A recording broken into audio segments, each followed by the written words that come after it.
Somebody said that people who live overseas should stop criticizing Nigeria, that we should come back home and fix it. And I've heard this sentiment from different people. Like a friend of mine was telling me how she doesn't like it when we come home and then we're just complaining because that's their reality. And I remember back then I was saying that, but that's a reality that can be changed. Nothing is written in stone. And a lot of Nigerians don't know what they don't know simply because they've accepted it as the reality. And it doesn't have to be. And when you read the history of different countries, for example, it was just in 1990 that the both sides of Germany came together to form Germany. So when you read history, you'll see that many of these countries that we celebrate have only recently figured it out. You know what I'm trying to say? Like every country has a story, and also accepting that this is Nigerian situation and this is what it's going to be forever is actually the mentality of a defeatist. Like I just think nobody should think like that, especially as youth. However, in responding to that comment, that is the comment people use in brainwashing people.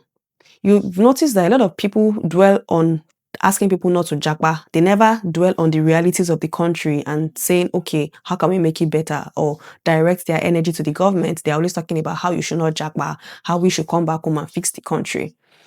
And let me say this, that even Oyinbo people, they had to leave their countries to come and discover Africa for themselves, to get what was good for them. And so many people, in fact, the reason why Nigeria is the way it is because majority of Nigerians are not educated, are not exposed, and so they don't even know what they are missing out on.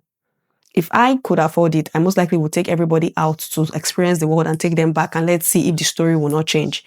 And so one of the ways to brainwash somebody is by telling them, oh, no, you have to stay here. Yeah, it's good. There are slaves over there. Or you tell the ones overseas, no, don't talk. When it's like when you're speaking up about racism or patriarchy and they're telling you, no, keep quiet, you're bitter, you're this, you're that. It's the same thing because they don't want you to know. And it's almost like, why are you listening to these people? If they wanted the country to be better, they should come back.